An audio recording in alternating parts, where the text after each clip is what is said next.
Faisant application de l'article 7 du Code pénal militaire, elle prononce une seule peine, c'est-à-dire la plus forte, soit la peine de mort. L'ex-chef d'État congolais a été déclaré coupable d'avoir été l'un des initiateurs du groupe armé AFCM 23. Monsieur Kabila, ancien président de la République démocratique du Congo, ne peut pas se permettre aujourd'hui de dire que Kinshasa ne favorise pas le dialogue pendant que lui a pris les armes contre la République. Monsieur le Président Tshisekedi, cette fois-ci, a accepté d'opter pour les dialogues nationaux inclusifs. Mais une question reste en demeure. Est-ce que ces dialogues va-t-il laisser la porte ouverte à tous les acteurs politiques, notamment à Joseph Kabila? Le président Félix-Antoine Tshisekedi se déclarait favorable à l'organisation d'un dialogue en République démocratique du Congo. Il a fait cette annonce au cours de son audience de séjour avec les confessions religieuses. Est-ce que Kabila va-t-il participer dans ce dialogue national inclusif? Pour répondre à cette question, je vais mettre en évidence les principes de l'ONU à ce qui concerne les dialogues nationaux inclusifs. Parce que l'ONU, dans ce document, démontre les présences obligatoires lorsqu'il s'agit du dialogue national inclusif. Vous voyez, donc il montre les éléments qui doivent se présenter de façon obligatoire. Premièrement, il y a les forces principales politiques, parmi lesquelles, premièrement, nous voyons d'abord les pouvoirs en place. Donc, les pouvoirs en place doivent envoyer ses délégués. De deux, il y a l'opposition institutionnelle. C'est quoi? Donc, les opposants qui sont présents dans les institutions.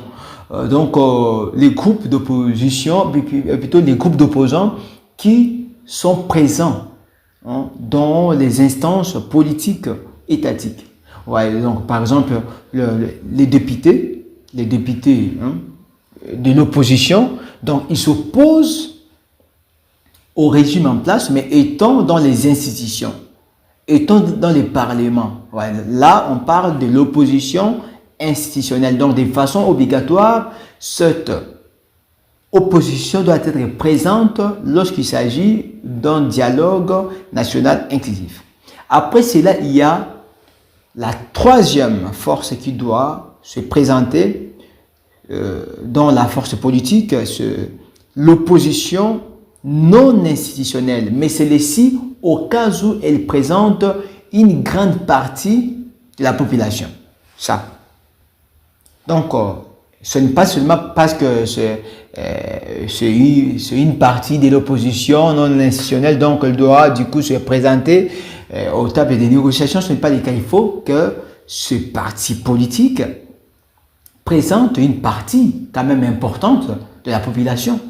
Oui. Comme les cas de l'ECD, de l'ensemble, comme les cas de l'FCC, c'est là que se trouve alors le problème. Parce que l'ancien président Joseph Kabila est le patron du parti politique dénommé FCC. Alors, c'est par là qu'on se pose des questions. Nous parlons de l'inclusivité. Parce que quand nous parlons du dialogue inclusif, de façon définitionnelle, ça signifie l'effet de rassembler sans l'inécartabilité volontaire des éléments de l'ensemble. Je ne sais pas si là on se comprend. Donc quand nous parlons du dialogue inclusif, donc la personne qui doit être écartée, si et seulement si il fait partie de l'ensemble. Alors c'est par là qu'on se pose des questions. Est-ce que l'FCC fera aussi partie de cet ensemble parce que c'est l'opposition. Après cela, il y a aussi la quatrième force qui aussi doit être présente lors de tables de négociation. Ce sont les acteurs sociaux, parmi lesquels nous voyons les religieux, il y a les sociétés civiles et tout ce qui va avec. À part cela, il y a la deuxième présence, obligée par le principe de l'ONU quand il s'agit du dialogue national inclusif. La participation des personnes qui peuvent influencer ou bloquer la solution de la crise.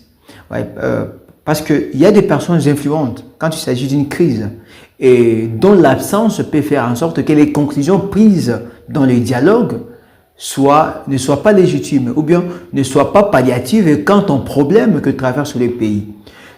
de telles catégories de personnes doivent être présentes lors des négociations. Alors c'est par là qu'on se pose alors des questions. Est-ce que le président, l'ancien président Joseph Kabila, peut-il influencer la solution de la crise ou bien peut-il bloquer? Est-ce que si par exemple il était absent, et qu'il y ait ce dialogue, y aura-t-il la solution à la crise qui traverse le pays? Donc, ce sont des questions qu'on est en train de se poser dans le parcours de cette analyse. En plus de cela, il faut retenir que la présence de Joseph Kabila aux tables des négociations présente des sérieux problèmes, des sérieux obstacles, parmi lesquels je vais citer deux. Premièrement, il y a la rupture de coalition politique entre Tshisekedi et Kabila en décembre 2020. Vous savez très bien qu'en sciences politiques, lorsqu'il y a la rupture d'alliance, souvent ça fait naître de méfiance politique. Et donc ça débouche à une détériorisation relationnelle entre les deux camps.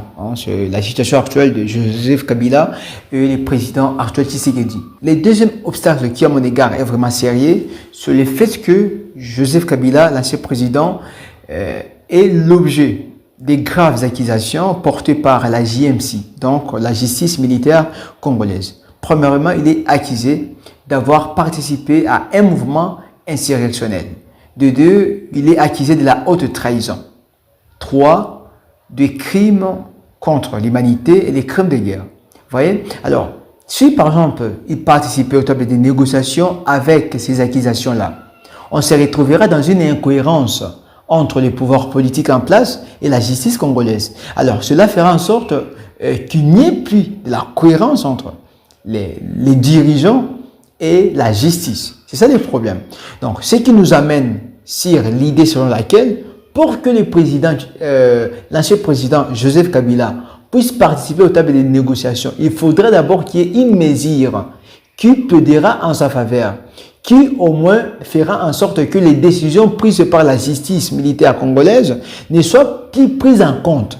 Mais si ces décisions restent en vigueur et qu'il participe, en fait, la justice sera dans son obligation de mettre en vigueur son applicabilité. Donc, c'est ça le problème. C'est ce qui peut faire en sorte que les présidents Tshisekedi aient la réticence quant à la participation de Joseph Kabila au table des négociations. Parce qu'il y a un problème à côté. Bien sûr, du côté de Kabila, il a toujours rejeté ces accusations. Il les juge des accusations à caractère politique visant à saper sa personne en situation politique. Donc, c'est ça selon Kabila. Ouais.